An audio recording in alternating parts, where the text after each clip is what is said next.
Oi pessoal, tudo bem com vocês? Primeiramente gostaria de dizer que você é muito bem-vindo aqui. Se você ainda não é inscrito no nosso canal, se inscreve aqui, curte o vídeo, compartilha com quem você gosta, com quem você ama. E é isso. Hoje eu queria compartilhar uma mensagem com vocês sobre um livro que é o Verdadeiro Evangelho, do Paul Washer. Eu já até indiquei ele para vocês lá no nosso Instagram uma vez. É sobre uma frase que eu particularmente já ouvi bastante, não só na igreja, mas em vários outros lugares, que é a seguinte: Deus odeia o pecado, mas ama o pecador. E a mensagem de hoje é justamente essa: Deus realmente odeia o pecado e ama o pecador?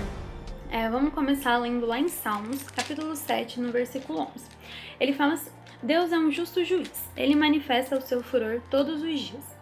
Primeiramente, quando ele fala que Deus é um justo juiz, Deus realmente é um justo juiz, porque ele usa da tua justiça, né, da justiça dele, para nos julgar de acordo com os nossos atos e etc. E quando fala que ele manifesta o seu furor todos os dias, em outra tradução, eu estou usando a tradução da Bíblia Viva, em outra tradução ele usa da palavra ira.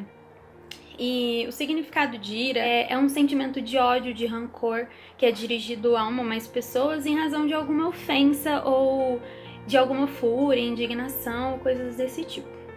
Então, assim, quando a gente lê que Deus ele manifesta o seu furor ou a sua ira todos os dias, a gente entende que ira é um sentimento de ódio, ok? E aqui fala que Deus ele manifesta a sua ira todos os dias, né?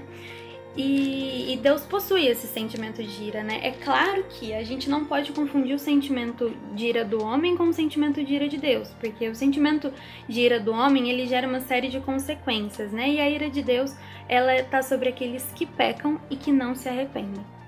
É importante a gente saber também que a ira de Deus, ela é uma reação da santidade e da justiça de Deus diante da nossa desobediência ou do nosso desacato. E por que Deus tem esse sentimento de ira, né? Vamos ler lá em Salmos, capítulo 5, versículo 5 também. Por isso, quem pensa muito de si mesmo não terá lugar na sua presença. O Senhor odeia todos os que praticam a maldade. Então, a gente vê que Deus tem esse sentimento de ira por todo aquele que pratica a maldade, né? Em Romanos, no capítulo 1, no versículo 18, ele fala novamente sobre essa mesma coisa, né? Fala assim: Deus, entretanto, mostra do céu a sua ira contra todos os homens pecadores, maldosos, que repelem a verdade em troca da injustiça. Em Provérbios, capítulo 6, versículo 16, fala o seguinte: há 6 coisas que o Senhor odeia e uma última que ele simplesmente detesta. Versículo 17. Olhos arrogantes, a língua mentirosa, mãos que derramam sangue inocente, o coração que só pensa em fazer o mal, pés que se apressam para fazer o mal, a testemunha falsa, que profere mentiras para prejudicar alguém, e o que espalha discórdia entre os irmãos. Então, quando a gente olha aqui, a gente vê que assim, não são exatamente coisas, né, mas pessoas que praticam essas coisas, né? E quando a gente pensa no pecado, a gente precisa entender que o pecado ele não pode ser separado do pecador. Porque o pecado ele depende de alguém para ele poder existir, ou seja, ele depende da pessoa executar ele para que ele exista. Então ele não pode ser separado do pecador. Por isso não tem como Deus odiar somente o pecado. Ele odeia o pecado e ele odeia o pecador. Aí muitas pessoas perguntam: mas Deus é amor. Sim, gente, Deus é amor, né? A gente vê em diversos versículos da Bíblia que fala que Deus é amor, que Ele nos ama. Ele tem como mandamento, né, a gente amar. E em João 3,16 fala que Deus deu o seu único filho, né, para morrer por nós. E, assim, não tem prova maior de amor, né? Então, sim, Deus é amor. Só que a gente não pode esquecer que Deus também odeia, né? A gente não pode tratar só um lado da moeda, entendeu? Então a gente tem que entender que sim, Deus ele é misericordioso, ele é amoroso, extremamente. Só que também ele é um Deus justo, ele é um Deus santo, ele é um Deus puro e ele vai tratar cada um de nós de acordo com os nossos atos. Então, quando a gente entende isso, a gente entende que Deus não é só amor, ele é justiça, ele é santidade, etc. Aí eu queria ler com vocês também lá em Lucas, no capítulo 7, no versículo 47. Portanto, os pecados dela, que são muitos, foram perdoados, pois ela me amou muito. Mas aquele a quem pouco foi perdoado, pouco ama. Então, nesse versículo de Lucas 7, é citado que a pessoa que mais pecou, ela foi mais amada, né? Entendendo isso, a gente não tem que pensar que quanto mais a gente pecar, mais a gente vai ser amado, mas que a questão aqui é mais a gente reconhecer quão pecadores nós somos, e quanto mais a gente reconhecer isso, maior será o nosso amor por Deus. Então a questão aqui é da gente se humilhar à grandeza e o amor de Deus, porque a gente não merece esse amor, entendeu? Eu até gostaria de citar uma frase com vocês que eu achei muito interessante do livro, que ele fala assim: a única maneira de realmente apreciar o amor de Deus e a graça de Deus é vendo a profunda escuridão do homem. E quando você vê a profunda escuridão do seu próprio coração, então você se dá conta de que Deus se moveu por amor a você. E isso te faz cair de joelhos com imensa adoração e você o adora. Então a questão aqui é realmente da gente entender quão pecadores nós somos e que a gente não merece o amor de Deus, né? E nos humilhar ao amor e à graça dele. Para finalizar, eu queria ler em Apocalipse, no capítulo 6, versículo 14 ao 17.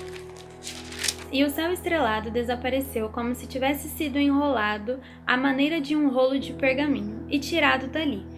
E cada montanha e cada ilha foram removidas de seus lugares. Os reis da terra e os príncipes do mundo, os oficiais militares, os ricos, os poderosos, todos os homens grandes e pequenos, escravos e livres, escondiam-se nas cavernas e nas rochas das montanhas, e gritavam às montanhas e às rochas, suplicando: caiam em cima de nós e esconda-nos do rosto daquele que está sentado no trono e da ira do Cordeiro, porque o grande dia da ira do Cordeiro chegou, e quem pode sobreviver a ele?